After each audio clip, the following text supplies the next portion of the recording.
If I'm nervous, it's only because I want to do Emil justice.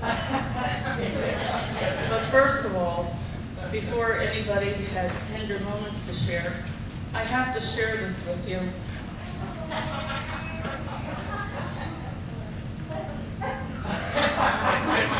These are Emil's boxer shorts.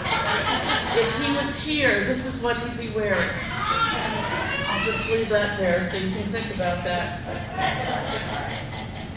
Emil had a wonderful sense of humor, and these shorts are part of it. Back in the late 90s, he was suffering. He suffered most of his life.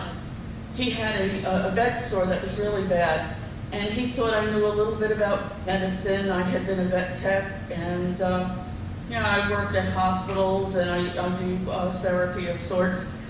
So he wanted to show me, this was when my son Joe got married, he wanted to show me his bed sore to see if I had any ideas on how to get them healed.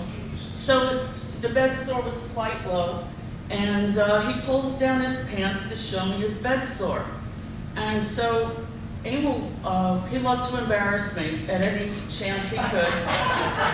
We had a very special relationship. We took throwing insults and barbs to a new level. It was an art form.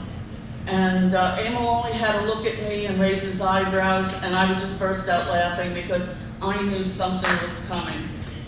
So it became a ritual. Every time I saw Emil, he'd say, "Peg, you want to see my boxers?" And he would just pull his pants down enough so I could see the wild print. And I'd say, "Oh, for goodness sakes, Emil, please, I don't want to see your boxers." And then one day, we went to a restaurant with Pat and Jennifer, and the room was empty, and Emil stands up and he says, "Peg, look at my boxers." And just then the waitress walked in the room, and she happened to be a friend of Pat's. And Pat had to explain how Emil liked to embarrass me by showing me the boxers. Well, back in the early 2000s, we had a special family event in Florida, and Emil was not well enough to attend. So he mailed me these. He said, if I could attend, these are the boxers I would be wearing. So I was now in possession of the boxers. He came to visit me once in Kentucky, and I lived way up on a hill overlooking the town, and in front of my house was a huge flagpole. So when he came to visit me, these were blowing in the breeze. So these boxes, they also light up at night. They become very special to me. Emil was very special to me. He was not just my brother-in-law. He was my brother. I loved him very much. He was also my spiritual mentor, and he was my friend. We talked a lot why Jesus didn't heal him. And I said, Emil, look at all you do. Because you are on the computer every day. He was the administrator for the group God and Country, and people got saved. I would say, without a doubt, thousands came to the Lord because of his life. I came to the Lord because of his life, because I saw it wasn't phony. It was such a change in his personality, everything about him. He couldn't stop talking about God.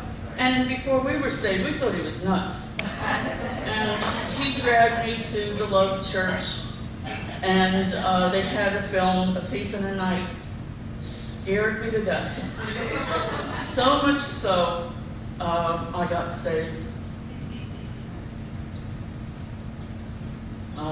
But most of the time, Emil never missed an opportunity to share the message. He didn't care where he was, what people thought of him. He was out there constantly telling people that they've got to know Jesus as their personal Savior. But getting back, my life with him was hysterical. I knew we were going to laugh. And I just have another it was a touching story. It was funny at the time. My older son, Joe, got married. He was my first to be married. And of course, as a mom, I was very emotional. And Emil knows how emotional I get. So he sat behind me. I was in the front row. I was the mother of the groom, all dressed up. he knew I was going to burst into tears as soon as my daughter-in-law started down the aisle. He leans forward, he's sitting next to Pat behind me. He starts whispering funny one-liners in my ear. I'm laughing hysterically, and I'm going, why are you doing this? One right after the other. Emil was good with jokes. I mean, he never forgot a joke in his whole life. Could name them off one after another. I'm sitting there with a big smile on my face thinking, why is he doing this? And afterward he told me why. He said, forever you will have a smile on your face in those photographs. He said, I didn't want you crying in the pictures. And I sat there and I had a big smile on my face as my son said his vows with his wife. And I'm so blessed to have had Emil in my life.